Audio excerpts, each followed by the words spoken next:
positif. Assalamualaikum warahmatullahi wabarakatuh. Waalaikumsalam warahmatullahi wabarakatuh. Sebelum saya lanjut dan minta sedikit pendapatnya Bapak Ibu terkait dengan apa itu budaya positif. Barangkali Pak Ali pemahamannya. Baik, terima kasih. Kalau yang saya pahami secara bahasa, budaya itu kebiasaan ya. Dan positif itu kan segala sesuatu hal yang baik-baik. Jadi untuk saat ini pemahaman saya mengenai budaya positif, kebiasaan yang baik-baik. Terima kasih. Terima kasih atas jawabannya. Memang kita dapat sederhanakan bahwa budaya positif itu adalah berkaitan dengan kebiasaan-kebiasaan yang baik. Jadi ada alur untuk membentuk budaya positif. Bahwasannya budaya positif itu tidak akan terbentuk begitu saja, melainkan melewati suatu proses. Atau kehadiran Dewantara mengibaratkan bahwa guru itu sebagai petani dan murid itu sebagai benih. Jadi kata menurut ini seorang petani bahwasanya ketika menanam padi dia tidak akan bisa merubah padi menjadi jagung, melainkan tugasnya adalah bagaimana dia menuntun padi supaya bisa tumbuh dan berkembang. Jadi tugas itu hanya dengan cara merawat, kemudian menyirami gulma. Istilahnya dia hanya rawat tanaman, dia tidak bisa ubah itu padi menjadi jagung seperti itu. Guru mengusahakan agar dapat menciptakan suasana aman, nyaman, dan dapat menjaga serta melindungi siswa sehingga terciptalah lingkungan yang positif. Nah, dari lingkungan yang positif ini maka akan membentuk suatu kebiasaan-kebiasaan yang baik.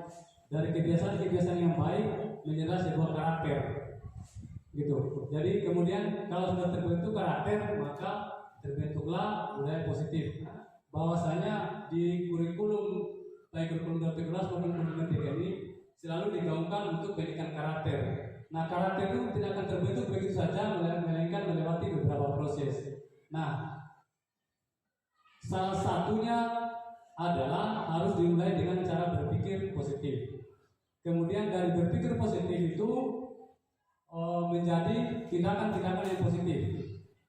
Tindakan-tindakan positif menjadi suatu kebiasaan. Dan kebiasaan itulah yang akan membentuk karakter seseorang. Seperti itu. Jadi guru itu harus memiliki inisiatif dan bisa menciptakan suasana lingkungan sekolah tentang lingkungan belajar yang positif, sehingga nanti terbentuk budaya positif seperti itu. Oke, berikutnya inilah konsep inti dari budaya positif yang kita akan pelajari.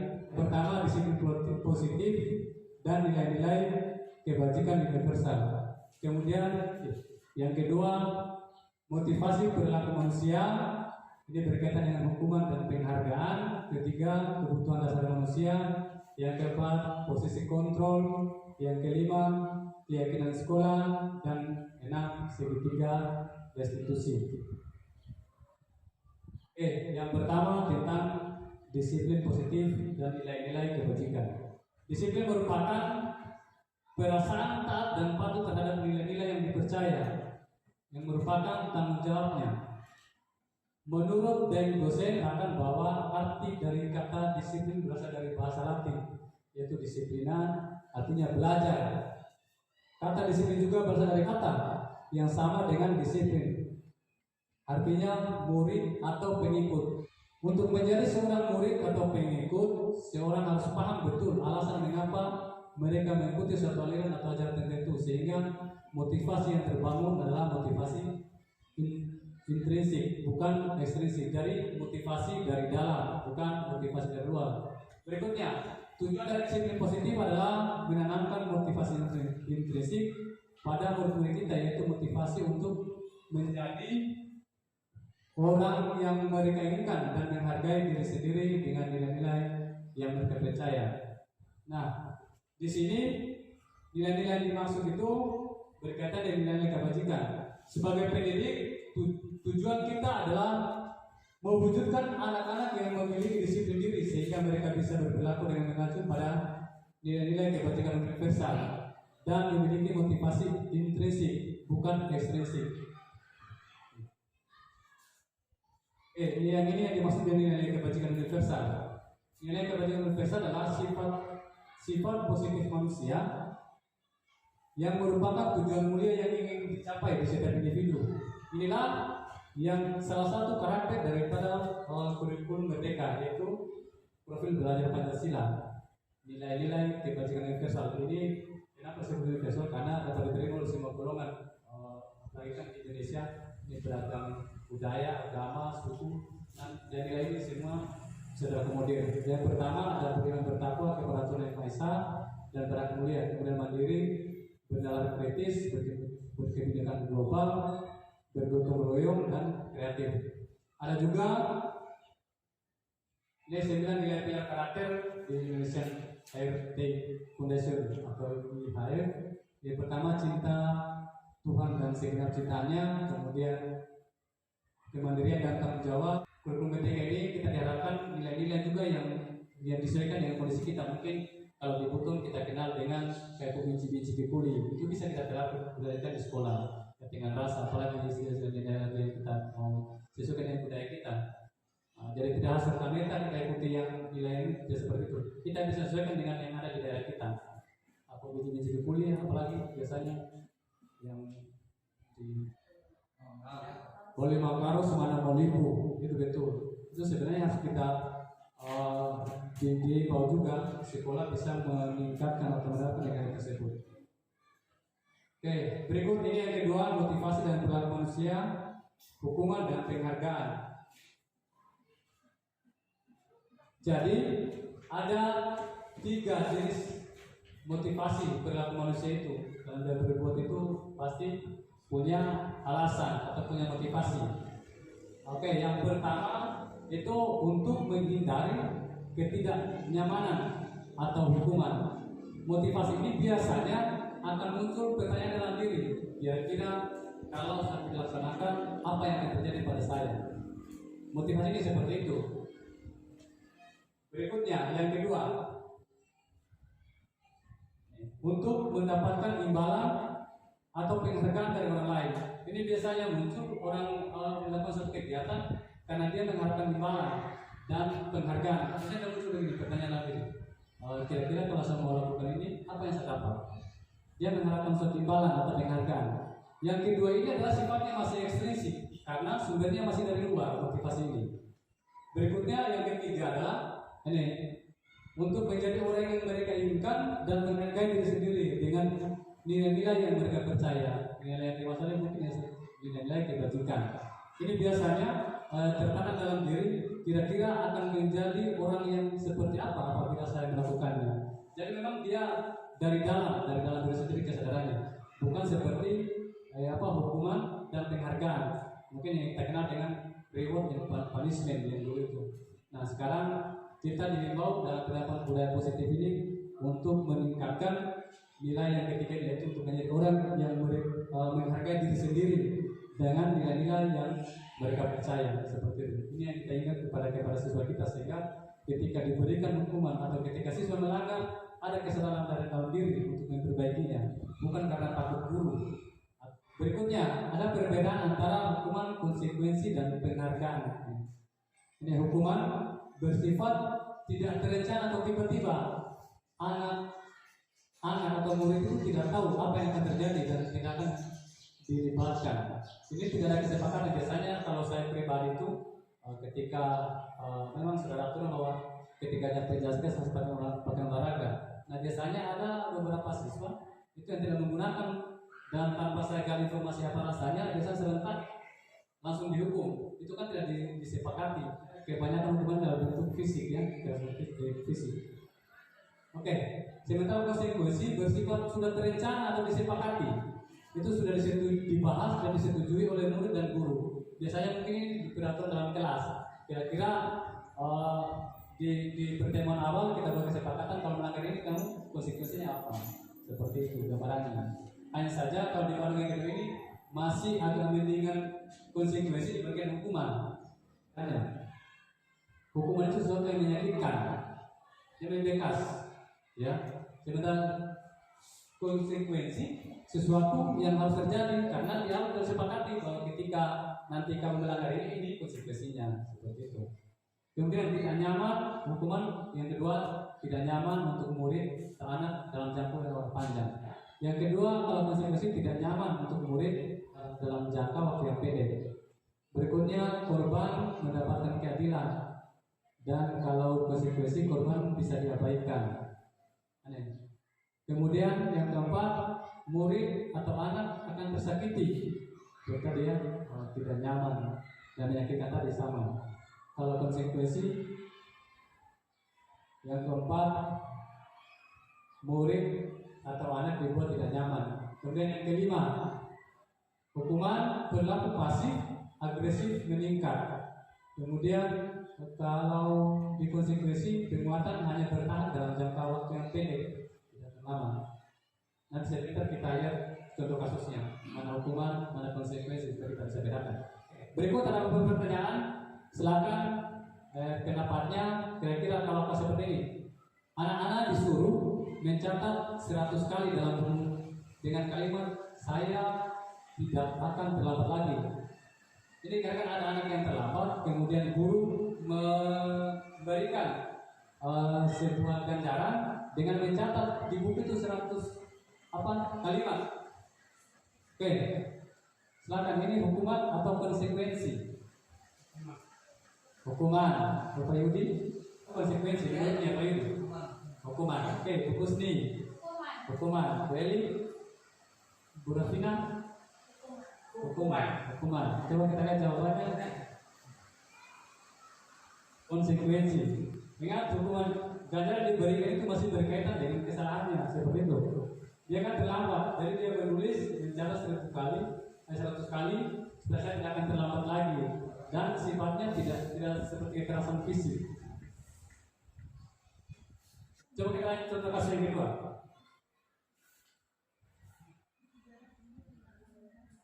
Oke, berjemur atau boleh hormat bendera lah, atau lari kering lapangan.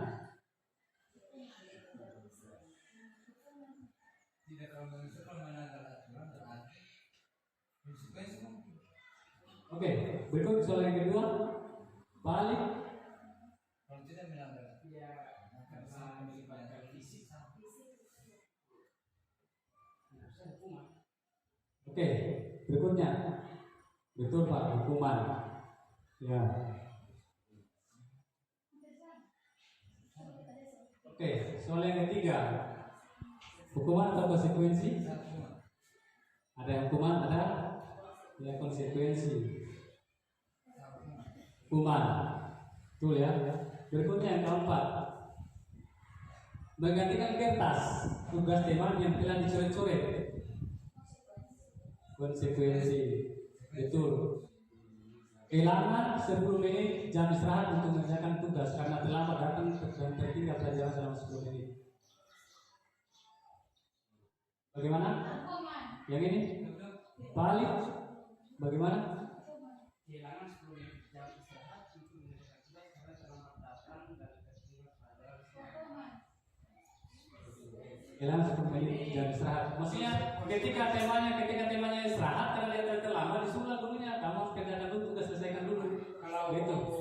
konsekuensi, kalau saya konsekuensi karena seandainya sudah melakukan kejadian sebelumnya, kemudian tidak kasih konsekuensi. Betul. Jadi ini contoh antara hukuman dan konsekuensi.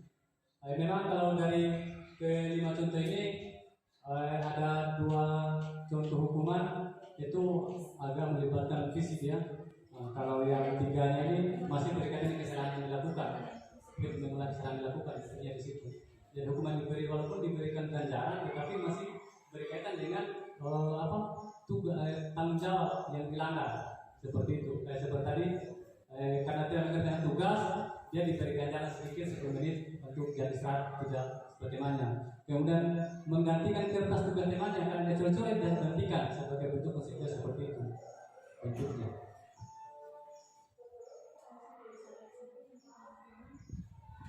Oke, berikutnya ini penghargaan menurut Alvin Bond baik penghargaan maupun hukuman adalah cara-cara mengontrol perilaku seseorang yang menghancurkan potensi untuk pembelajaran yang sesungguhnya. Karena pembelajaran sesungguhnya itu adalah dari dalam. Nah, sementara konsensus dan hukuman tadi itu faktor eksternal ya, dari luar. Yang diinginkan adalah maksudnya pembelajaran yang sesungguhnya itu adalah bahwa kesalahan itu siswa tidak bisa sadari apa yang dilakukan. Itu yang diinginkan. Berikut yang ketiga, kebutuhan dasar manusia. Oke, jadi kebutuhan dasar manusia bahwa seluruh tindakan manusia memiliki tujuan tertentu. Jadi apa yang kita lakukan adalah usaha terbaik kita untuk mendapatkan apa yang kita inginkan. Nah, ini kenapa harus penting sekali kita pahami. Nah, biasanya kalau anak-anak itu membuat kesalahan, kalau saya pribadi tanpa mencari tahu sebenarnya apa dasarnya, apa alasannya. Padahal harus ada 5 kebutuhan sebenarnya yang harus terpenuhi, makanya mereka melakukan sesuatu. Seperti mungkin kejahatan-kejahatan di jalan, itu kan ada kebutuhan tidak terpenuhi sebenarnya. Di antara salah satunya bisa saja penguasaan, bisa saja kasih sayang dan rasa diterima, atau mungkin biasa anak yang berkenom itu. Kemudian bisa saja bertahan hidup karena faktor ekonomi, itu bisa jadi. Kemudian ada kebebasan, yang ingin bebas, dan berikutnya kesenangan. Inilah alasan-alasan orang berbuat sesuatu, walaupun mungkin melanggar aturan atau melanggar hukum yang ada. Tetapi seharusnya kita sadari bahwa semua teknologi itu ada alasannya. Itu yang dimaksud dengan kebutuhan dasar manusia. Berikutnya, yang pertama kebutuhan hidup. Kebutuhan bertahan hidup atau survival adalah kebutuhan yang bersifat fisiologis untuk bertahan hidup, misalnya berkaitan dengan kesehatan, rumah, dan makanan. Kebutuhan biologis seperti reproduksi, dan kebutuhan sosiologis seperti kebutuhan akan rasa aman. Yang berikutnya ini kasih sayang dan rasa diterima, meliputi kebutuhan akan hubungan dan koneksi sosial, kebutuhan untuk memberi dan menerima kasih sayang, dan kebutuhan untuk merasa menjadi bagian dari suatu kelompok. Oke, jadi ada yang titik kalau anak-anak yang seperti ini. Dia biasanya ingin mencari perhatian baik kepada temannya maupun orang tua, itu dia mencari sensasi karena ingin diperhatikan. Ada seperti itu. Kemudian penguasaan. Ini meliputi keinginan untuk dianggap dan berharga, bisa membuat perbedaan, bisa membuat pencapaian atau kompeten, kemudian diakui atas prestasi dan keterampilan yang dihormati. Nah, ini berkaitan dengan kompetensi, penguasaan ya. Berikutnya kebebasan, kebutuhan akan pilihan. Kebutuhan untuk bebas adalah kebutuhan yang kemandirian, otonomi, memiliki pilihan dan mampu mengendalikan arah hidup seseorang. Ya, nah ada konsep mengatakan bahwa sebenarnya tidak ada seorang yang bisa mengendalikan diri kecuali diri sendiri. Maksudnya tidak bisa kita kendalikan orang, termasuk siswa kita. Itu tidak bisa kita kendalikan. Nah, kecuali mereka sendiri yang bisa kendalikan dirinya. Ini kan diharapkan. Berikutnya kebutuhan akan kesenangan adalah kebutuhan untuk mencari kesenangan, bermain, dan tertawa. Ini salah satu contoh kecilnya. Oke, ini ada contoh kasus. Coba kita lihat. Ibu Ambar adalah guru wali kelas ya. Wali kelas 2A di SD Pelita Hati. Ia sedang bingung menghadapi pula salah satu murid di kelasnya, yaitu Doni. Beberapa anak di kelasnya telah datang padanya dan mengeluhkan Doni yang seringkali meminta bekal makan siang dengan paksa. Jadi Doni ini sering meminta bekal kepada teman-temannya dengan paksa. Seperti itu. Akhirnya teman-temannya mengeluh kepada wali kelas, Ibu Ambar. Nah, jika Anda menghadapi situasi seperti Ibu Ambar, apa yang akan Anda lakukan? Mungkin tanggapannya Ibu Kusni. Kira-kira kalau ada laporan begini, tanggapan? Ya kita menasihati. Oke.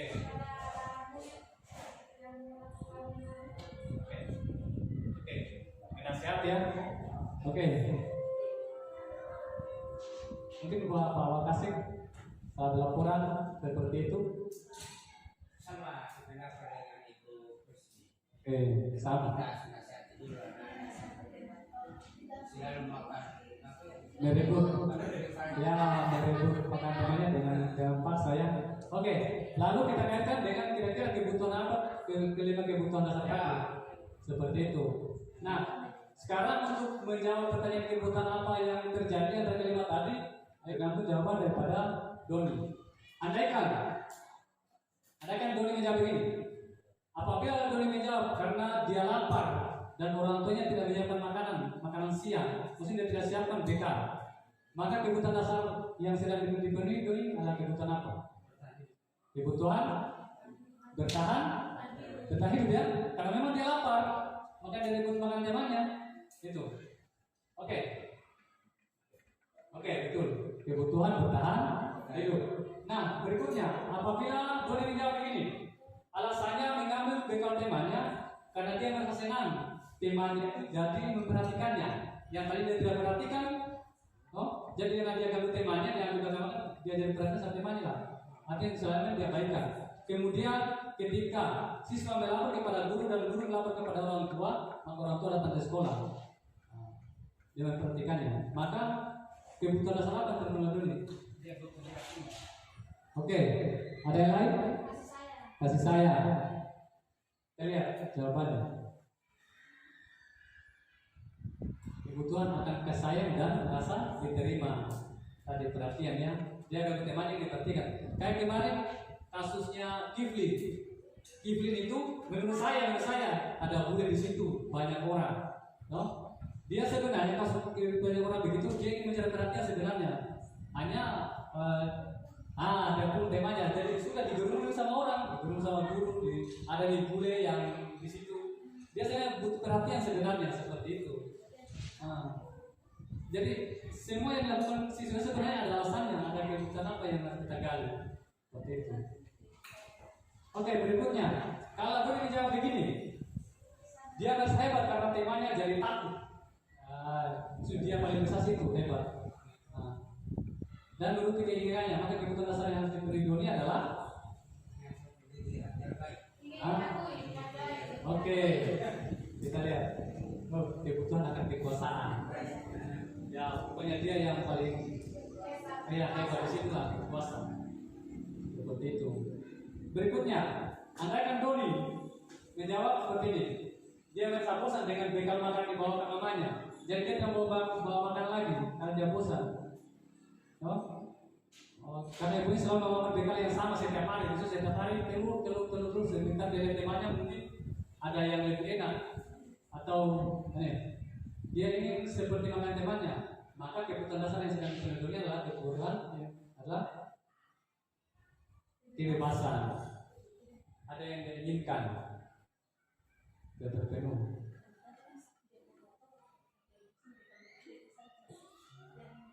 Ada gambaran apa itu tentang kebutuhan dasar manusia?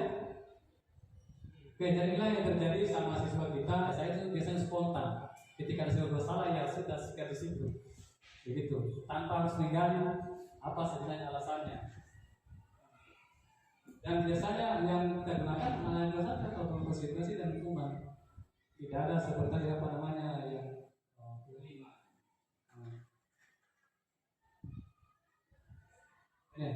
Masih ada satu ternyata. Apabila ia melakukannya karena iseng saja dan dia menikmati ekspresi wajah teman-teman sedang kesal penuh, maka kebutuhan Doni yang sedang dipenuhi adalah kesenangan. Dia senang iseng-iseng. Dia senang lihat orang bukan diganggu begitu dia. Bukan senang. Dia senang. Memang ada begitu. Jadi semua kita di sini bukan masih melakukan oleh manusia termasuk siswa kita, termasuk diri kita. Itu ada kebutuhan yang terpenuhi. Begitu. Oke, sekarang keempat posisi kontrol guru. Oke, yang dosen berkesimpulan ada 5 posisi kontrol yang diterapkan seorang guru, orang tua ataupun atasan dalam mengontrol. Oke, yang pertama penghukum, hukuman tadi. Jadi seorang penghukum bisa menggunakan hukuman fisik, maupun verbal, kata-kata yang jelasnya menyakitkan di anak-anak, entah fisiknya atau perasaannya yang menyakitkan. Itu penghukum. Guru seperti ini biasanya senantiasa percaya ada satu cara agar pembelajaran bisa berhasil, yaitu cara dia, cara guru sendiri itu.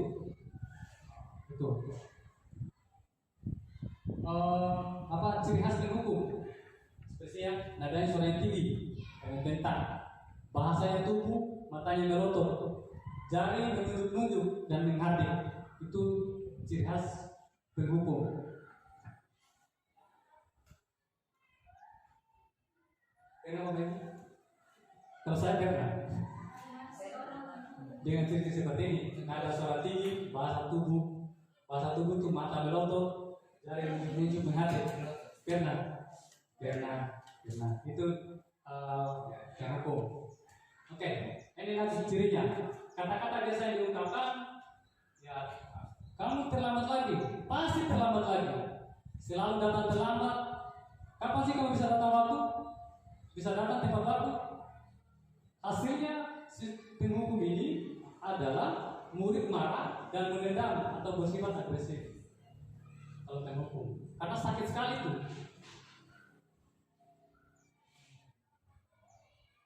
Makanya barangkali dulu pernah kejadian melempar atap itu, ada anak-anak yang melempar atap, bisa jadi salah satu faktornya karena sakit hati. Entah mungkin tidak secara fisik, tapi menyakitkan hati mereka. Itu namanya hukuman itu membekas. Kedua, posisi kontrol kedua, pembuat merasa bersalah. Biasanya guru akan bersalah lembut, menggunakan keheningan yang membuat orang lain merasa tidak nyaman. Walaupun lembut, tetapi orang tetap tidak nyaman. Bersalah dan rendah diri. Ini pembuat merasa bersalah biasanya nada suaranya menjelas, terhalus, atau sedih. Bahasa tubuhnya merapat pada anak. Dia santai, tapi tetap juga membuat anak tidak nyaman. Kata-kata yang suka biasanya, adik, kamu ini bagaimana ya? Kamu sudah berjanji dengan ibu tidak akan terlambat lagi. Kamu kenapa senang sekali mengecewakan ibu? Ibu benar-benar kecewa. Suaranya pelan, tetapi membuat anak itu tetap merasa ya tetap bisa bersalah, tetap ada rasa bersalah, rendah diri bersalah, tetap ada. Hasilnya murid akan merasa bersalah atau mengecewakan gurunya atau merasa orang yang gagal dan tidak sanggup membagikan orang lain. Yang kata-kata yang tadi karena halus, ya, tetapi dalam rasanya tetap dia merasa bersalah. Oke, itu membuat merasa bersalah.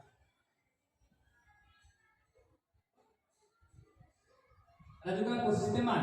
Dalam posisi teman ini tidak akan menyakiti murid, namun akan tetap berupaya mengontrol murid melalui persuasi. Jadi siswa dijadikan teman. Seperti ketika ada kasus, kita bisa dekati, baru kita bisa ada cerita pelan-pelan. Oke, ciri khasnya teman ini adalah ada suaranya ramah, akrab, dan bercanda. Bahasa tubuh merapat pada murid, mata dan senyum jenaka. Oke, jadi ini santai. Oke, kita seperti mereka. Namun hasilnya, kata-kata biasa digunakan adalah kata-kata yang bisa digunakan, Adi, ayo bagaimana sih kamu? Kemarin kamu sudah janji ke bapak, bukan? Kenapa terlambat lagi? Sambil tertawa, itu teman. Ya sudah, tidak apa-apa. Duduk di sana. Nanti Pak Guru bantu. Ini contohnya saja. Hasilnya, dampak positifnya murid akan merasa senang, memang senang, dan akrab dengan guru. Akan tetapi dampak negatifnya adalah murid akan tergantung pada guru tersebut. Gitu. Seumpamanya saya menyelesaikan kasus, saya ada salah satu siswa seperti tadi mungkin Ali, saya teman pokoknya saya rangkul. Dia senang sama saya, guru lain tidak. Itu dampak negatifnya. Jadi ketiga posisi tadi itu masih sifat eksternal, belum datang, dia belum ada kesadaran dari dirinya. Oke, berikutnya posisi pemantau yang keempat. Memantau berarti mengawasi peraturan-peraturan dan konsekuensi, sangat menggunakan perhitungan catatan data yang dapat digunakan sebagai bukti atas perilaku seseorang. Ini tadi, ini biasanya kita ini kalau seperti ini kita berbicara masalah konsekuensi yang diterima siswa. Jadi kamu melakukan ini konsekuensinya apa? Hal tentang konsekuensi. Dia berbicara selalu berbicara aturan. Ini kan aturan sekolah. Kenapa kamu langgar? Seperti itu. Ini pemantau ada suaranya datar, bahasa tubuhnya yang formal biasa-biasa saja. Ini contohnya guru. Adik, tahukah kamu jam berapa kita mulai? Tahu Pak. Kemudian guru bertanya lagi, kamu terlambat 15 menit. Apakah kamu sudah mengerti konsekuensinya? Selalu kita kembalikan apakah kamu mengerti konsekuensi atau peraturan yang harus dilakukan bila terlambat. Adik paham Pak, saya harus tinggal di kelas pada jam istirahat nanti dan mengerjakan tugas ketertinggalan saya. Seperti itu tadi konsekuensi. Benar, jam istirahat kamu harus tinggal di kelas untuk menyelesaikan tugas yang tertinggal tadi. Begitu. Ini hasilnya murid memahami konsekuensi yang harus dijalankan ketika melanggar. Harus dijalani oleh siswa tersebut. Guru tidak menunjukkan emosi yang berlebihan. Murid tetap dibuat tidak nyaman dan tinggal di kelas. Tetap juga rasa tidak nyaman di dalam dirinya. Tetap juga membekas walaupun mungkin tidak seberat hukuman. Gitu. Ini pemantau. Oke. Berikutnya yang terakhir, posisi manajer. Manajer adalah posisi di mana guru berbuat sesuatu bersama dengan murid, mempersilahkan murid mempertanggungjawabkan perilakunya, mendukung murid agar dapat menemukan solusi atas permasalahan diri sendiri. Jadi apa yang dilakukan murid itu, murid dia bisa bertanggungjawabkan, kemudian kita suruh murid dia cari solusi. Bukan kita carikan solusi, tapi dia kira-kira solusinya apa untuk kedepannya nanti supaya kita mengulangi yang sama. Dia ada kesadaran dari dalam diri. Kalau keempat tadi itu tetap akan membekas karena fotonya dari luar, masih eksternal. Nah, manajer ini dia dari dalam ada kesadaran dari bahwa apa itu salah dan harusnya saya melakukan seperti ini. Maka ke depan tidak saya ulangi. Ini posisi manajer dan ada langkah-langkahnya. Nah, manajer nada suara tulus, bahasa tubuh yang tidak kaku dan mendekat ke murid. Oke, ini saya contoh. Adik, apakah kamu ingin tahu jam berapa sekolah dimulai? Tahu Pak, jam 7. Guru, saya ya, jadi kamu terlambat. Kira-kira bagaimana kamu memperbaiki masalah ini? Dia kembalikan kepada siswa. Kira-kira bagaimana? Jadi siswa nanti yang carikan solusinya. Saya bisa menanyakan ke teman saya Pak, untuk mengejar tugas yang tertinggal. Baik bisa dilakukan. Apakah besok ada masalah untuk hadir tepat waktu? Tidak Pak, saya hadir tepat waktu. Tidak Pak, saya bisa hadir tepat waktu. Baik, saya hargai usahamu untuk memperbaiki diri. Jadi ada dalam pertanyaan-pertanyaan dilontarkan guru itu membuat siswa itu mencari solusinya atau bertanya sadar kepada dirinya kemudian mencari solusi. Itu ada inisiatif. Hasilnya murid sudah mengetahui adanya suatu masalah dan sesuatu yang perlu terjadi. Guru akan mengembalikan tanggung jawab kepada murid untuk mencari jalan keluar sendiri, mencari solusinya. Tentunya dalam bimbingan guru ya. Ini manajer. Oke, mari kita nonton supaya bisa bedakan tadi mana penghukum, mana penghukum. Yang kita tadi apa? Pembuat merasa bersalah, tema, konsekuensi dan manajer. Kita nonton dulu videonya. Oke, kita lihat.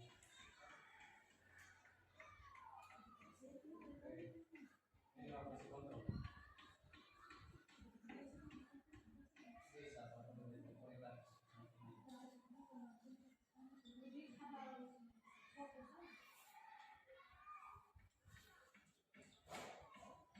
Connected.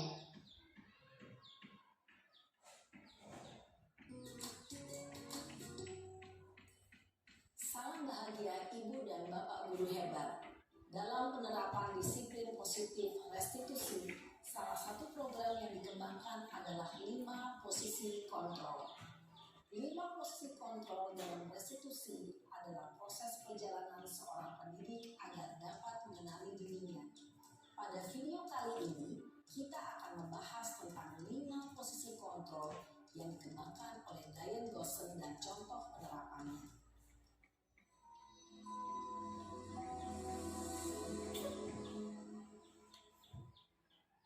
Lima posisi kontrol itu adalah 1. posisi penghukum. 2. Posisi pembuat merasa bersalah. 3. Posisi teman. 4. Posisi pemantau atau monitor. Dan 5. Posisi manajer. Untuk lebih memahami kelima posisi tersebut, mari kita saksikan kasus Naren yang terlambat hadir 20 menit di sekolah dan melihat bagaimana kelima posisi kontrol dalam menghadapi masalah tersebut.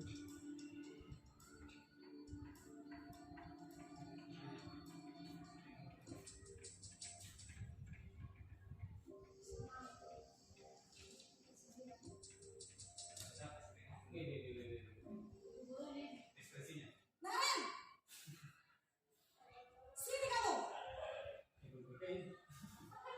Selamat pagi Bu.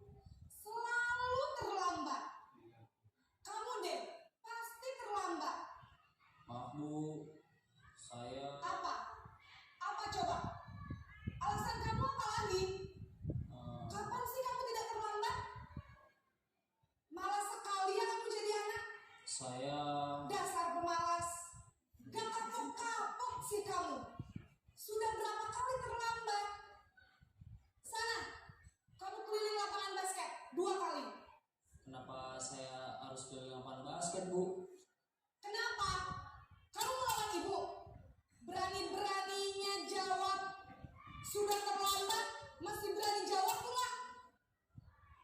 Sekarang, keliling lapangan basket 5 kali sekalian. Biar kapok. Cepat. Pergi sana ke lapangan basket. Posisi penghukum biasanya berbicara dengan nada tinggi, menghardik, menunjuk-nunjuk, menyakiti, dan menyindir. Hukuman bisa berupa fisik maupun psikis. Ibu dan bapak guru hebat. Dampak yang terjadi pada murid ketika guru berada pada posisi penghukum adalah murid cenderung akan memberontak, bahkan menyimpan dendam.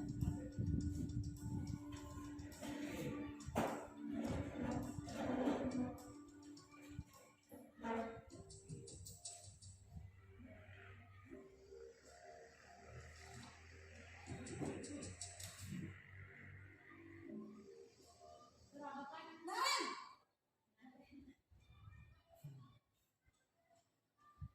Selamat pagi Bu. Naren, kamu kenapa terlambat lagi, nak? Ya Tuhan, Naren, kamu senang ya bikin ibu susah ya? Kalau kamu terlambat lagi, nanti ibu yang ditegur bapak kepala sekolah, nak. Disangka ibu tidak bisa membina kamu. Duh, gimana ini? Maaf Bu. Duh, Gusti Naren, kamu suka ya kalau ibu ditegur bapak kepala sekolah? Terus, sekarang ibu harus tulis apa ini di buku absen? Ini kamu sudah sering terlambat loh. Ibu harus apa coba? Maaf Bu. Maaf sekali. Ya sudah, lain kali jangan bikin ibu susah lagi ya nak ya. Ibu tidak akan kuat lagi kalau kamu begini terus. Bisa jantungan kalau ibu ditegur bapak kepala sekolah. Sana cepat ke kelas. Maaf ya Bu. Maaf sekali. Nah, ini saya tanya. Posisi pembuat rasa bersalah berbicara dengan nada tenang, cenderung lembut. Namun kata-kata yang diutarakan membuat murid merasa menjadi orang yang gagal, memandang buruk dirinya sendiri, merasa tidak berharga, dan tidak sanggup membahagiakan orang lain. Ketika guru mengambil posisi pembuat rasa bersalah, murid akan menganggap dirinya yang bersalah dan ia akan menyimpan emosi negatif tersebut di dalam dirinya.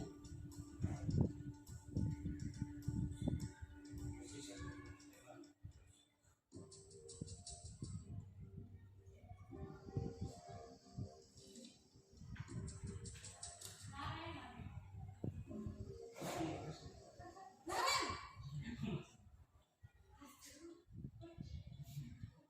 Siap. Selamat pagi Bu. Wah, sudah jam berapa ini nak? Terlambat lagi ya sayang. Iya Bu. Habis ibu saya lupa bangunkan saya Bu. Kamu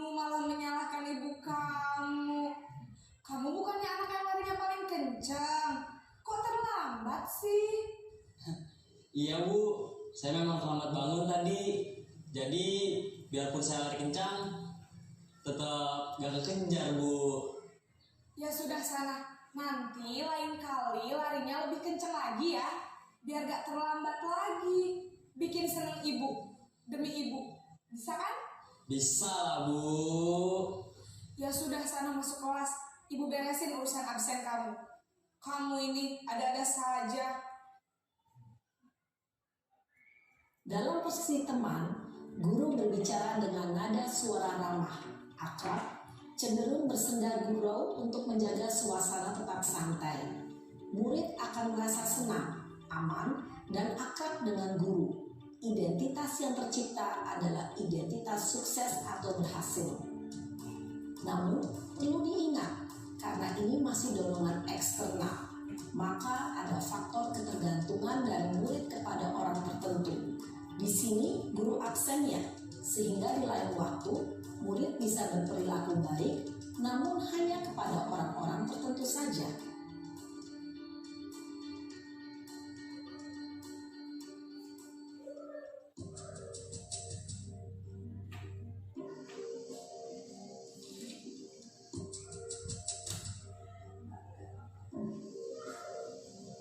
Naren,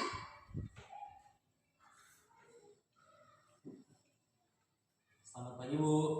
Naren, apa peraturan sekolah kita tentang jam berapa kita harus masuk sekolah, nak? Kita harus di sekolah jam 7, Bu. Iya betul, sekarang sudah jam 7.20. Naren sudah tahu konsekuensinya jika terlambat hadir. Paham, Bu. Saya harus tinggal kelas pas jam istirahat selama 20 menit. Iya benar, konsekuensinya demikian. Jadi nanti jam 9.30 pas istirahat, kamu harus tinggal di kelas, kerjakan tugas tambahan untuk ketertinggalan kamu, ya? Baik, Bu. Posisi pemantau mengandalkan penghitungan atau data untuk mengontrol murid. Guru mengarahkan murid berdasarkan peraturan dan konsekuensi. Seorang pemantau menunjukkan bahasa tubuh dan ekspresi wajah yang datar dan cenderung formal.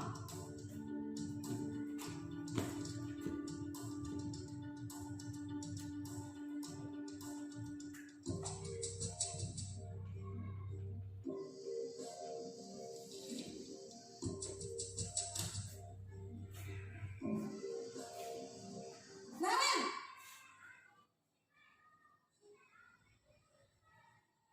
Selamat pagi, Bu. Selamat pagi, Naren. Maaf, Bu. Saya terlambat. Iya, sekolah masuknya jam 7, sekarang sudah jam 7.20. Jadi sekarang bagaimana ini, Naren? Maaf, Bu. Saya lupa setel alarm saya semalam. Baiklah, menurut kamu, keyakinan sekolah yang mana yang perlu kamu tingkatkan? Menghargai diri sendiri dan orang lain mungkin ya, Bu. Setuju. Jadi, apakah Naren meyakini prinsip saling menghormati tersebut? Iya, Bu. Saya meyakininya. Apakah Naren bersedia memperbaiki masalah keterlambatan ini? Bersedia, Bu. Bagaimana kamu akan perbaiki masalah keterlambatan ini? Saya akan coba untuk tidak lupa menyetel alarm saya, Bu. Baik, kalau Naren lupa menyetel alarm di rumah, ada orang yang kira-kira bisa bantu mengingatkan tidak? Ada, Bu. Kakak saya, Kak Emma. Ada lagi selain Kak Emma? Selain Kak Emma, ada ibu saya. Baik, jadi yang mengingatkan Naren adalah Kak Emma dan ibu kamu ya? Kira-kira akan mulai setel alarm kapan nih, Naren? Setelah pulang sekolah, akan segera saya lakukan. Baik, jadi Naren akan setel alarm untuk bangun besok pagi dan akan diingatkan oleh kakak dan ibunda Naren ya. Ada lagi yang mungkin perlu dilakukan, Naren, agar tidak terlambat bangun lagi? Tidak ada, Bu. Baik, Naren, terima kasih untuk kerjasama kamu. Sekarang kamu perlu kembali ke kelas untuk belajar. Baik, Bu. Terima kasih. Posisi manajer adalah posisi kontrol yang disarankan untuk membimbing murid memiliki sikap disiplin yang positif, yaitu murid yang mandiri, bertanggung jawab, dan dapat memecahkan masalah. Tujuan dari posisi ini adalah agar murid dapat berefleksi atas tindakannya. Guru akan dengan tulus memberikan pertanyaan-pertanyaan bermakna, sehingga membuat murid dapat belajar dari kesalahannya dan mencari sebuah solusi untuk menyelesaikannya. Ibu dan Bapak guru hebat, setelah mengamati adegan kelima posisi kontrol tadi, kira-kira posisi mana yang paling ideal? Posisi mana yang dapat menunjang motivasi intrinsik murid? Ya, tentu posisi manajer. Posisi ini memang posisi ideal yang ingin dituju setiap pendidik. Pada posisi inilah, guru dapat menerapkan disiplin positif yang berpihak pada murid, yang memerdekakan murid. Perjalanan seorang pendidik tentunya tidak mudah untuk sampai pada posisi seorang manajer. Namun, tujuan kita pasti, yaitu menciptakan murid-murid yang mandiri, merdeka, dan bertanggung jawab.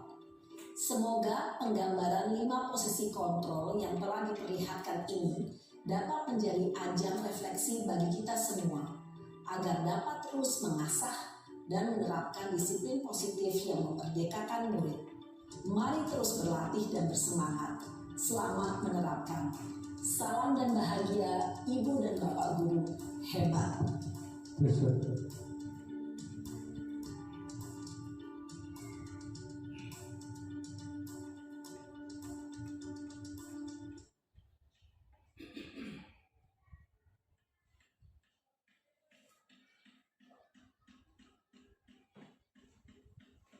Baik, tadi kita sudah menyaksikan 5 posisi kontrol.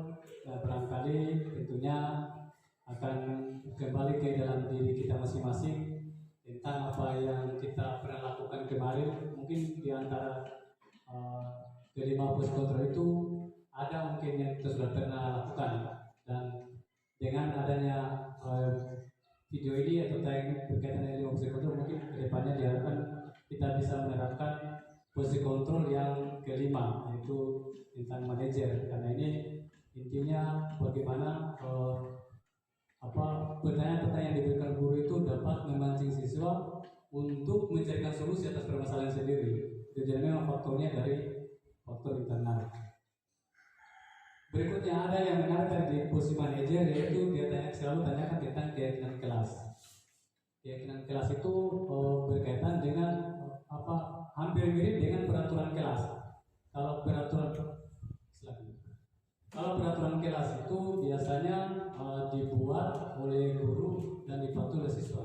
Nah, kalau keyakinan tidak, dibuat bersama dan berisikan kalimat-kalimat positif. Nah, ketika anak-anak nanti, ketika kita menangani anak-anak yang bermasalah, pasti ada salah satu pertanyaan yang kita lontarkan. Kira-kira keyakinan kelas apa yang kamu langgar? Itu. Karena memang di awal kita sudah buat keyakinan kelas. Contohnya kalau peraturan tidak boleh membuat sampah sembarangan, kita bisa ubah menjadi keyakinan kelas, yaitu membuang sampah pada tempatnya. Jadi kita ubah dari kalimat negatif ke kalimat positif. Seperti itu. Tidak boleh mengganggu temannya saat belajar. Mungkin kita bisa ganti harus saling menghargai. Pelajaran nanti teman-teman barangkali nanti bisa buat keyakinan kelas itu untuk mata pelajaran. Contoh paling mungkin pelajaran agama bisa buat keyakinan kelas di awal, sehingga nanti ketika ada sebuah masalah kita kembalikan kepada dirinya. Kira-kira keyakinan kelas apa yang kamu langgar atau yang kamu lakukan ini. Hanya sebentar kita akan belajar tentang tahapannya dalam menyelesaikan masalah. Ini yang kelima, keyakinan kelas. Keyakinan kelas adalah nilai-nilai universal yang disepakati tanpa ada paksaan dan yang diyakini bersama, yang berasal dari penyatuan pikiran-pikiran untuk menjadi nilai-nilai kebaikan dan dilaksanakan oleh seluruh warga kelas. Jadi sumbernya ini dari siswa dan guru, bukan seperti peraturan yang diterapkan oleh guru, tidak dari siswa. Oke, ini prosedur pembentukan keyakinan kelas. Mempersilahkan murid di kelas untuk bercurah pendapat tentang peraturan yang telah disepakati di kelas. Kayak peraturan yang tadi masuk harus tidak boleh terlambat. Berarti kita bisa ubah harus masuk tepat waktu.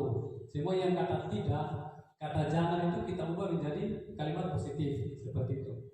Kemudian mencatat semua masukan para murid di papan tulis atau di kertas besar agar bisa terlihat hasil surat pendapat tersebut. Nanti setiap situ kita minta pendapatnya, dia tulis. Nanti mungkin di kolomnya contohnya kita bagi dua saja di papan, ada peraturan, ada keyakinan. Peraturan yang berkaitan dengan yang masih ke kalimat negatif, tidak, jangan tadi, tidak boleh mengganggu tema. Setelah itu di sebelahnya kita rubah menjadi kalimat positif. Jadi semua kita tuangkan masing-masing pendapatnya siswa itu semua. Kalau 20 siswa kan apa peraturan telah kita buat atau hal-hal apa yang tidak menyenangkan ketika proses pembelajaran boleh. Kalau mungkin kita kan jangan kita buat peraturan, mungkin kita disampaikan kira-kira hal-hal apa yang tidak menyenangkan dalam proses pembelajaran. Sering diganggu temanya, kemudian sering ribut, semua sampaikan siswa diungkapkan dan kita tulis dicatat di papan pada kolom peraturan kelas. Kemudian baru kita yang ketiga susulan keyakinan kelas sudah dibentukkan keyakinan kelas. Gantikan kalimat-kalimat dalam bentuk negatif menjadi positif. Yang tadi kalimat tidak, jangan tadi kita alihkan ke kalimat positif. Tinjau kembali daftar surat pendapat yang sudah dicatat. Kemudian tinjau ulang keyakinan kelas secara bersama-sama. Setelah keyakinan kelas selesai dibuat, maka semua warga kelas dipersilakan meninjau ulang dan menyetujuinya dengan menandatangani keyakinan kelas tersebut, termasuk guru dan semua murid. Kalau sebenarnya ini kalau saya lihat ada sekolah-sekolah yang sudah terapkan ini, dia cetak di balik keyakinan kelas itu ada tempel. Tidak di situ dia misalnya roster, jadwal, kemudian penjual kelas, atau itu keyakinan kelas. Biasa kita tempel. Keyakinan kelas bisa diletakkan di kelas. Nanti budaya positif itu segitiga restitusi. Oke. Restitusi adalah proses kolaboratif yang mengajarkan murid untuk mencari solusi dan membantu murid berpikir tentang orang seperti apa yang mereka inginkan dan bagaimana mereka harus memperlakukan orang lain. Itu dari ada kesadaran dari dalam diri yang ditanamkan oleh guru kepada murid. Oke. Langkah-langkah segitiga restitusi itu ada 3. Pertama, menstabilkan identitas. Oke. Berikutnya, validasi tindakan yang salah. Yang ketiga, menanyakan keyakinan. Ini yang terakhir. Yang saya bilang harus ada keyakinan kelas. Kenapa? Karena di terakhir pasti kita tanyakan keyakinan kelas apa yang kamu langkah.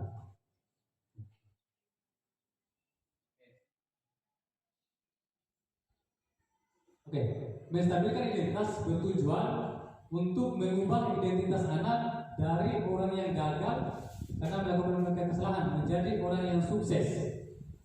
Itu tadi menstabilkan identitas. Kemudian validasi tindakan yang salah. Ini semua tindakan manusia baik atau buruk pasti memiliki maksud dan tujuan. Ini tadi berkaitan dengan kebutuhan manusia. Jadi semua tindakan yang dilakukan orang itu pasti ada maksud dan tujuannya. Berarti ada kebutuhan yang tidak terpenuhi. Seperti itu. Ini pada tahap validasi tindakan salah. Guru akan memahami teori kontrol, akan mengubah pandangan dari teori stimulus respon ke cara berpikir yang proaktif yang mengenali tujuan dari setiap tindakan. Seperti itu.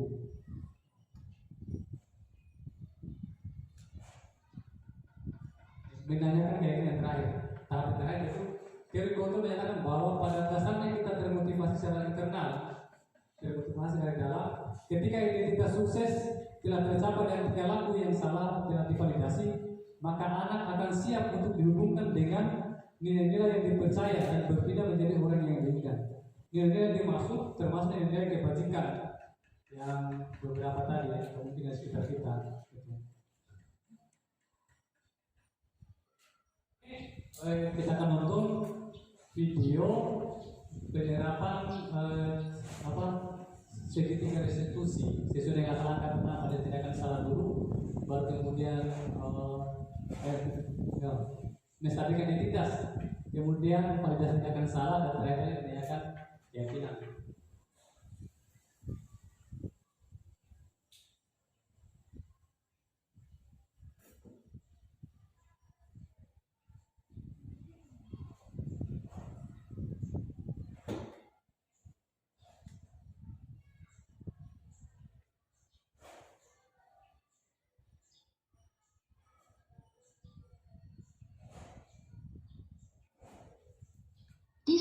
Connected.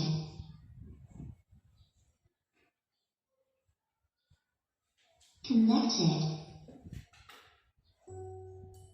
Salam dan bahagia Ibu dan Bapak guru hebat. Pada video kali ini kita akan membahas tentang salah satu program disiplin positif yang diterapkan di lingkungan sekolah yang dikenal dengan nama restitusi.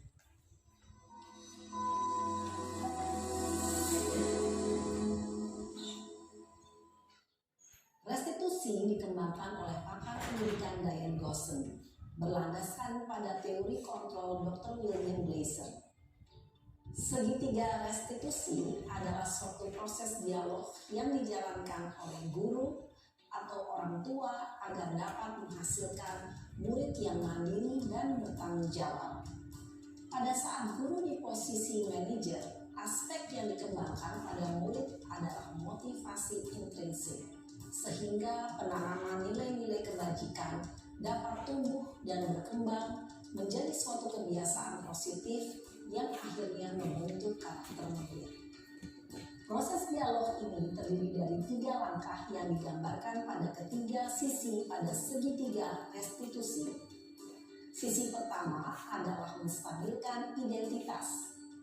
Sisi yang kedua adalah validasi tindakan yang salah. Dan sisi yang ketiga adalah menanyakan keyakinan.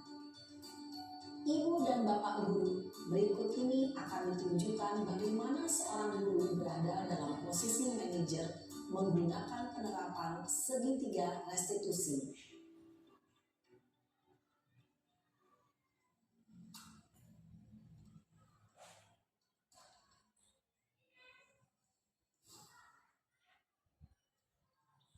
Siang Sarah. Siang Pak. Sudah lama nggak ketemu Sarah? Kenapa hari ini ada di sini? Kesel Pak, kesel banget. Masa aku dikatain tukang fitnah Pak? Ya aku marah lah. Aku balik ngatain Eka di depan kelas. Kesel banget. Oh begitu. Ya pasti kamu marah dan kesal. Bapak juga akan marah apabila ada yang menuduh Bapak seperti itu. Kemudian pada saat itu kamu mau melakukan apa? Ya saya langsung ngatain Eka lah Pak. Kesel banget. Saya bentak-bentak dia depan teman-teman lain. Oh begitu. Pasti kamu melakukan seperti itu karena suatu alasan tertentu bukan? Iyalah, masa saya diam saja Pak? Ya saya bela diri lah. Masa saya dituduh tukang fitnah? Ya wajar lah. Mempertahankan harga diri itu sesuatu yang penting buat kamu. Untung kamu tidak bertindak lebih gegabah lagi. Hanya membentak-bentak. Iya Pak. Untung saya masih bersabar dan hanya membentak saja. Sudah gemes padahal. Saya pasti bela diri lah. Ya pasti ya. Tapi kamu memilih untuk tetap bertahan dan bersabar. Kamu memilih untuk tidak berbuat lebih parah lagi bukan? Iya. Nah sekarang coba kita lihat lagi. Tindakan kamu yang bentak-bentak Eka di kelas.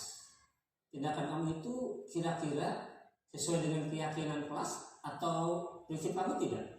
Enggak lah Pak. Capek Pak jadi pemarah. Jadi keyakinan atau prinsip mana yang kurang sesuai dengan keinginan kamu? Ya saya sebenarnya sangat menghargai orang lain. Mungkin saat itu saya menjadi emosi. Jadi tidak menunjukkan sikap itu. Kamu meyakini tidak? Menghargai orang lain itu penting buat kamu. Yakinlah Pak. Iya, setuju. Kita harus saling menghargai. Namun ada juga keyakinan yang kita sepakati yang perlu kita jalankan apabila kita sedang marah bukan? Ya saya bisa lebih proaktif. Mulai dengan diri sendiri. Saya bisa jadi lebih bersabar, mengambil waktu jeda untuk berpikir mau apa selanjutnya. Kira-kira kamu bersedia memperbaiki masalah ini tidak? Bersedia Pak. Kalau kamu memperbaiki masalah ini, kamu akan menjadi orang seperti apa? Saya akan menjadi orang yang bertanggung jawab kali ya Pak. Dan senantiasa proaktif. Iya, menurut kamu bagaimana rasanya menjadi orang seperti itu? Ya nyaman lah, bangga bisa bersabar dan menahan diri. Baiklah kalau begitu. Yuk kita pikirkan bagaimana memperbaiki masalah ini.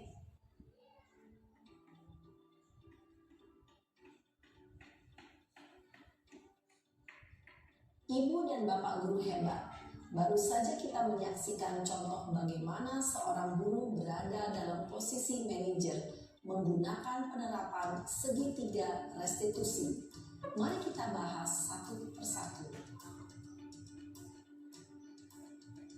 Pada sisi pertama, menstabilkan identitas berdasarkan pada prinsip bahwa membuat kesalahan adalah bagian dari proses pembelajaran.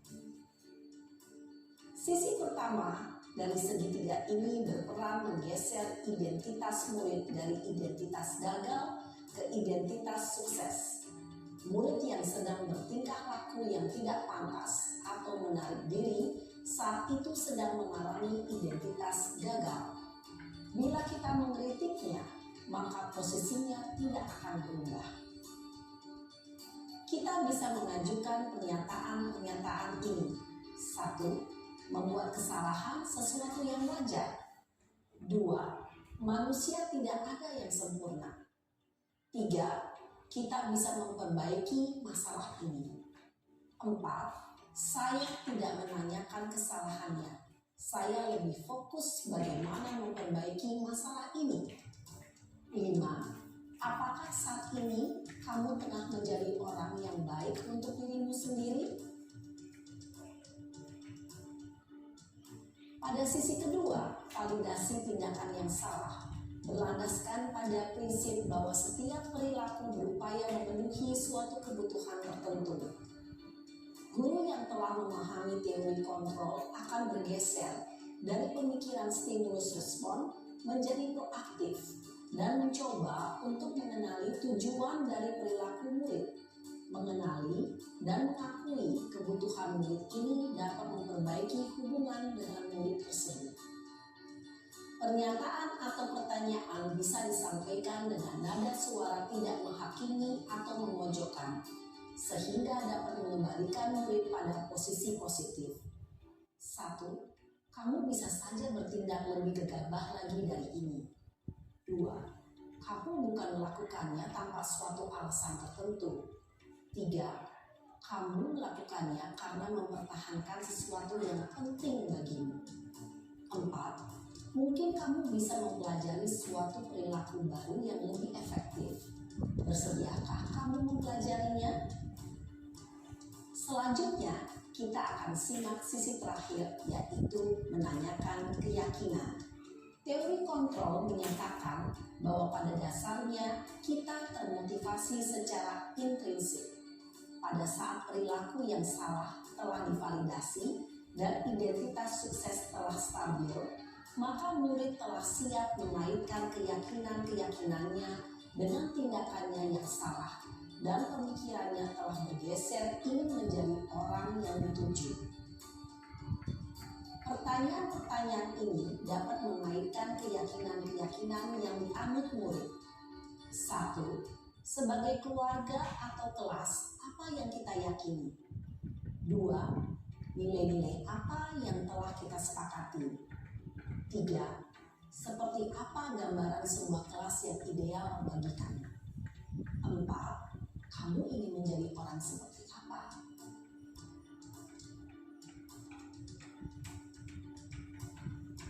Dalam menerapkan segitiga restitusi, perlu diperhatikan beberapa hal, yaitu 1. Perilaku yang salah perlu dikaitkan dengan nilai-nilai atau keyakinan-keyakinan yang telah disepakati atau dituju. 2. Kesediaan orang yang melakukan kesalahan untuk memperbaiki masalah. 3. Pemecahan masalah sebisa mungkin relevan atau memiliki hubungan dengan masalah yang ada. 4. Usaha. Perlu adanya suatu usaha perbaikan dari pihak yang membuat kesalahan. 5. Waktu. Perlu didedikasikan waktu dari pihak yang berbuat kesalahan. Tanyakan kapan akan mulai melakukan usaha untuk memperbaiki masalah. Dengan memahami struktur penerapan segitiga restitusi, diharapkan guru dapat menerapkan posisinya sebagai manajer dengan mengajukan pertanyaan-pertanyaan bermakna yang dapat membuat murid menjadi lebih percaya diri, bertanggung jawab, dan mandiri. Nah, ibu bapak guru perlu tidaknya mengikuti ketiga tahapan dalam segitiga restitusi bergantung pada ringan beratnya suatu permasalahan. Misalnya, bila permasalahan tersebut ringan, maka tidak perlu dijalankan secara berurutan. Bahkan bisa semudah menanyakan apa keyakinan yang kita sepakati. Dengan menjalankan segitiga restitusi, dengan mengajukan pertanyaan-pertanyaan bermakna, diharapkan murid menjadi lebih kuat secara pribadi, dapat membuka wawasan murid agar dapat menyelesaikan permasalahannya sendiri, semakin percaya diri, mandiri, dan merdeka. Salam dan bahagia, Ibu Bapak Guru hebat.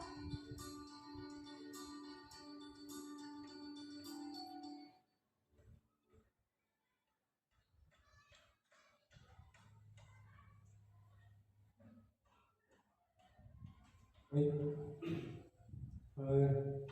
Tadi di materi yang segitiga restitusi itu materi terakhir untuk budaya positif di sekolah. Dengan berakhirnya tayangan tadi, diharapkan budaya positif ini dapat berkembang di sekolah kita, dan ini harus kita mulai terutama dari diri saya dan kita semua yang terterapkan. Nah, di akhir sesi ini sebelum saya closing, saya minta tanggapannya masing-masing teman-teman berkaitan dari kita ini seperti apa. Boleh berkaitan dengan materi, boleh berkaitan dengan apa saja. Silakan satu kata atau dua kata terkait dengan hari ini yang di sini. Ya. Assalamualaikum warahmatullahi wabarakatuh. Waalaikumsalam. Allahumma shalli ala sayyidina Muhammad wa ala sayyidina Muhammad.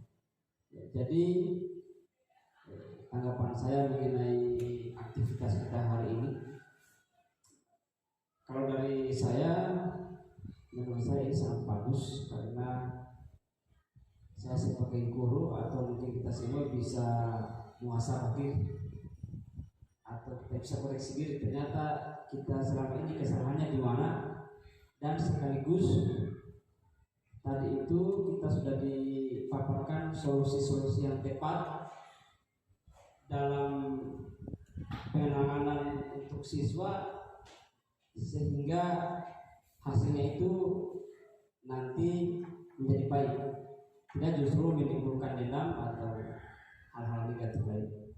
Kalau dari saya mungkin itu, terima kasih. Assalamualaikum warahmatullahi wabarakatuh. Terima kasih Pak. Barangkali teman-teman yang lain. Assalamualaikum warahmatullahi wabarakatuh. Terima kasih atas kesempatan yang diberikan kepada saya. Pendapat saya yang saya sempat sama-sama kita dengar bersama tadi dari restitusi ini terkait dengan cara atau cara kita dalam tugas kita di sekolah, terutama dalam mendidik siswa-siswa kita ini ke depan, yang mudah-mudahan dari tanggapan-tanggapan yang kita sama-sama dengarkan tadi, mudah-mudahan ya kita akan lebih baik dari tahun-tahun atau bulan-bulan yang lalu, agar kita bisa mendidik anak-anak kita ini akan lebih baik dari sebelumnya. Terima kasih.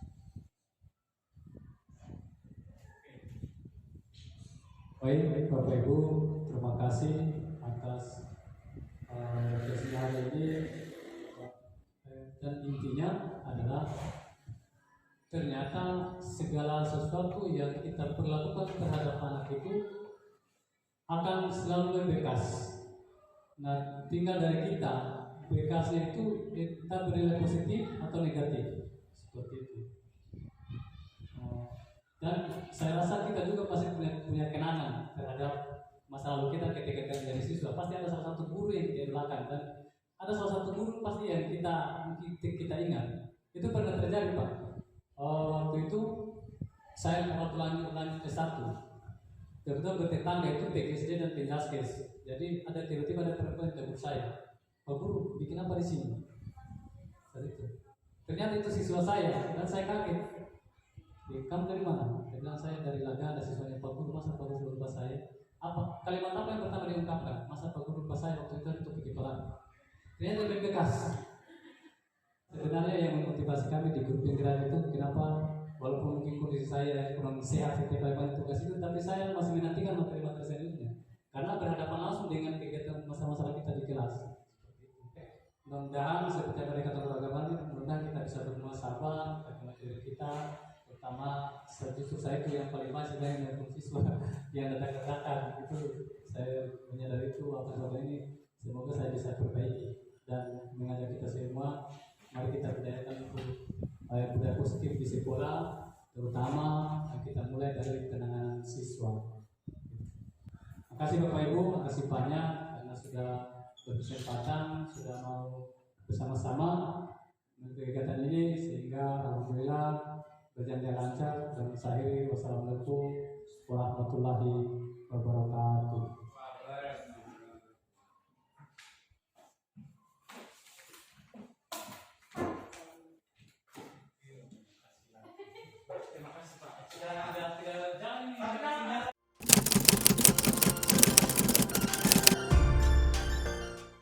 Assalamualaikum warahmatullahi wabarakatuh.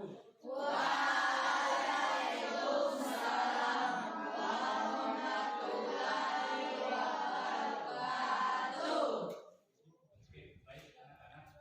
Sebelum kita belajar, marilah kita berdoa. Silakan kita kelas.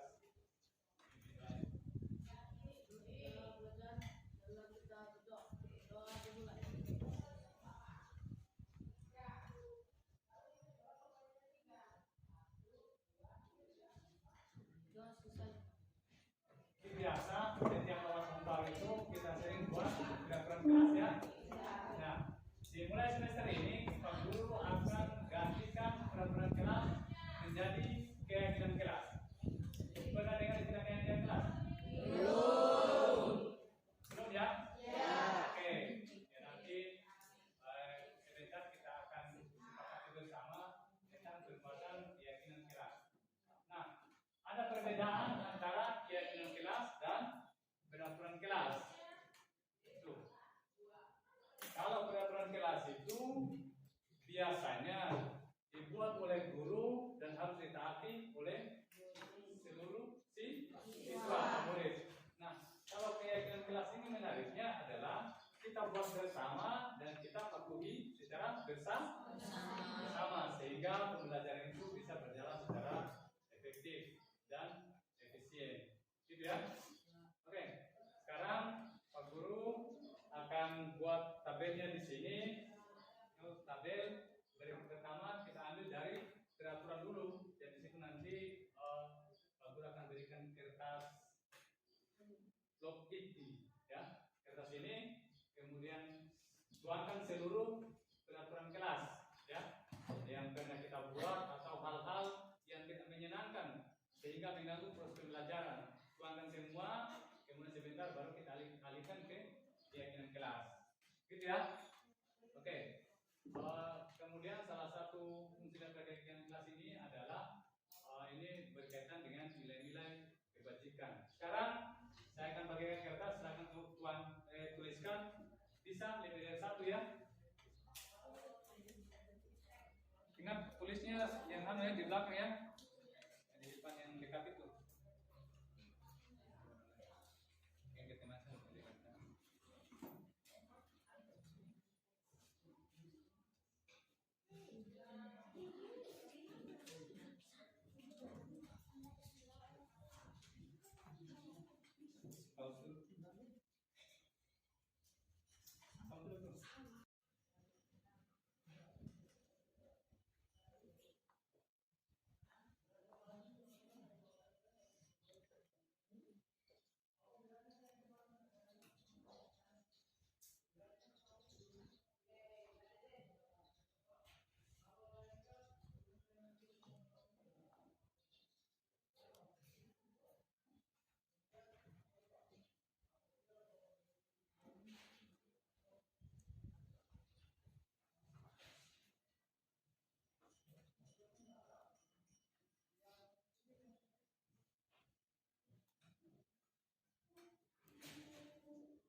Yang sudah boleh ketempel di sini.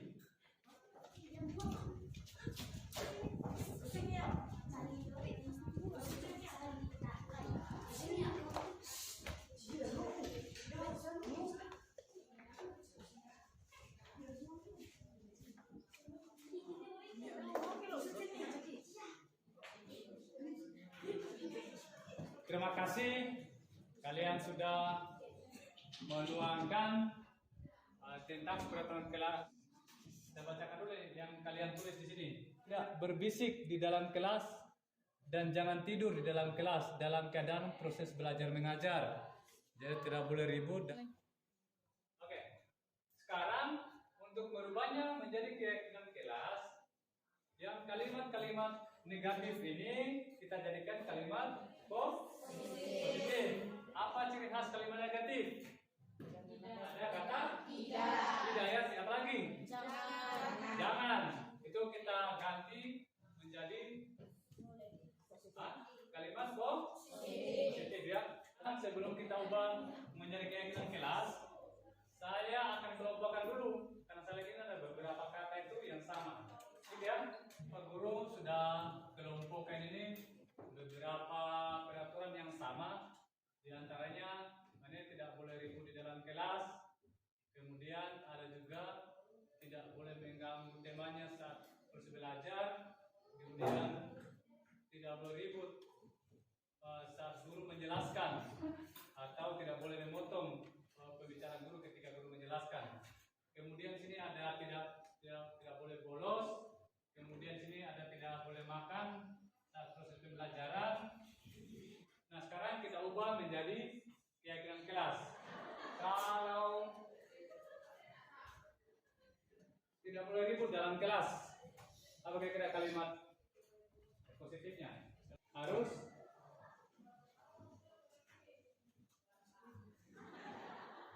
tertib di dalam kelas. Tidak boleh membuli teman atau mengganggu teman. Kalian positifnya apa? Saling menghargai. Harus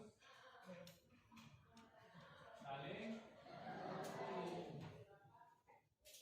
Berikutnya tidak mengganggu teman saat proses belajar. Saling ganda. Tidak berbicara saat guru menjelaskan. Sopan ya.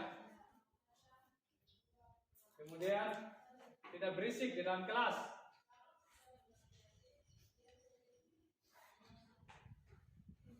Tertib ya? Iya. Oke. Tidak boleh tidur dalam kelas. Hah? Aktif. Aktif belajar ya? Iya. Bagus. Kemudian tidak bolos. Hadir ketika harus hadir.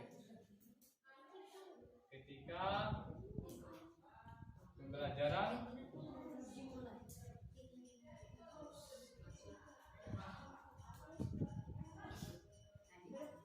harus hadir ketika jam pembelajaran ya. Harus hadir ketika jam pembelajaran. Oke. Ini tidak duduk di atas meja sudah tadi ya? Apa sopan ya? Oke, yang mengerjakan tugas ini ada. Yang mengerjakan tugas berarti harus mengerjakan tugas ya?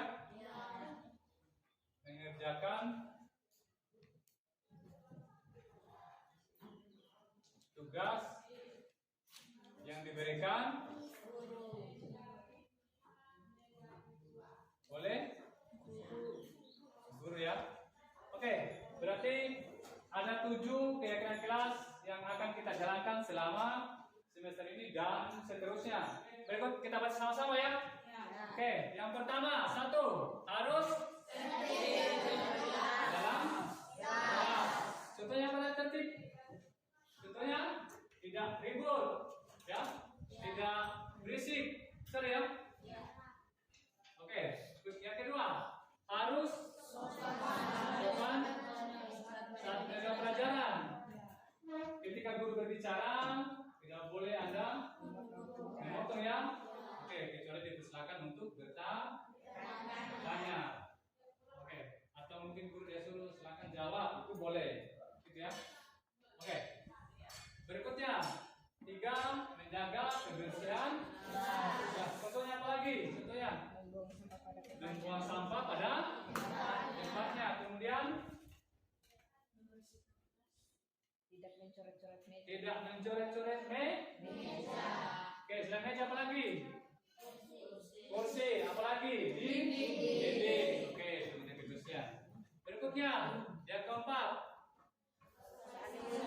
saling menghargai, tidak mengganggu teman, tidak membunuh temannya, tidak menjahili temannya, gitu ya? Oke, apa lagi? Aktif mengikuti pelajaran, tidak tidur di kelas, gitu ya? Oke, salah satunya. Kemudian harus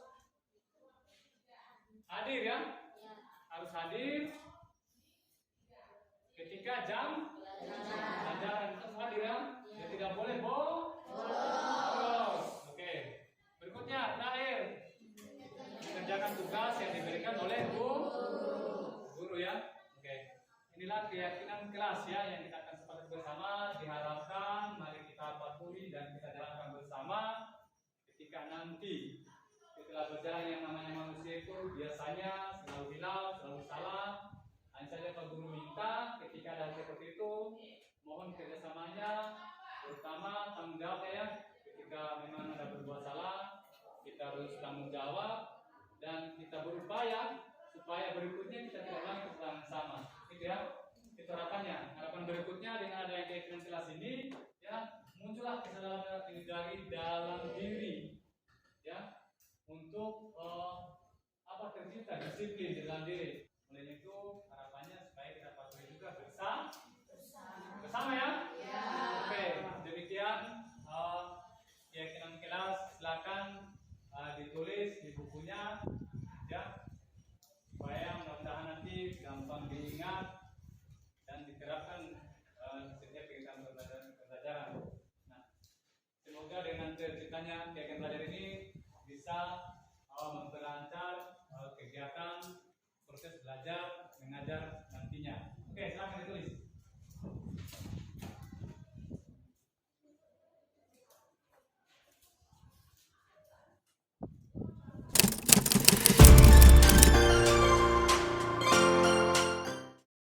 Assalamualaikum warahmatullahi wabarakatuh.